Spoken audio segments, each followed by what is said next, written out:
name is Anthony Fonzie. I'm going to be doing my informational speech on sexual harassment in the workplace. This is my audience, Mark, Brandon, and on camera is Sarah. I want to inform you guys about the seriousness of sexual harassment in the workplace.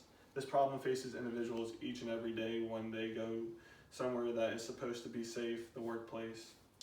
Out of all adults in the workplace, 1/5 of Americans have faced sexual harassment in the workplace.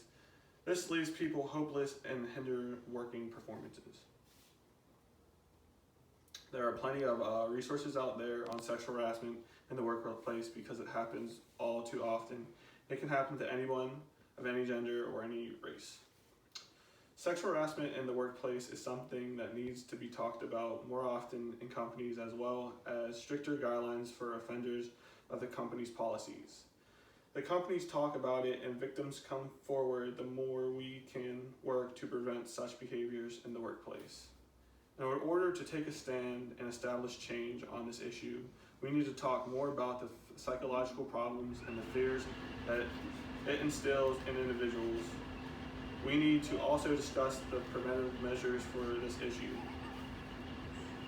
This behavior causes psychological problems within the individuals who has become the victim of sexual harassment. These actions give individuals a fear of coming to work, as well as not performing as well in their jobs. There are a few things that can be done to prevent these things. A major problem that comes from sexual harassment in the workplace is psychological problems. When sexual harassment at work, individuals have serious mental problems. A number of studies indicate sexual harassment has negative health effects. These are individuals who have not experienced mental health problems in the past, but are now dealing with the effect. Mental health can decline so far that it can become worse than just depression.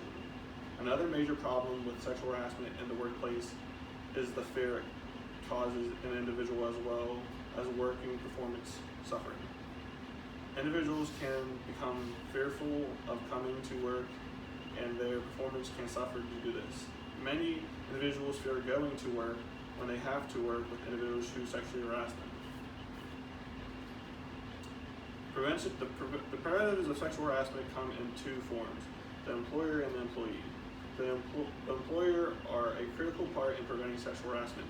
They need to implement meetings going over it and the implications that follow if you commit such acts.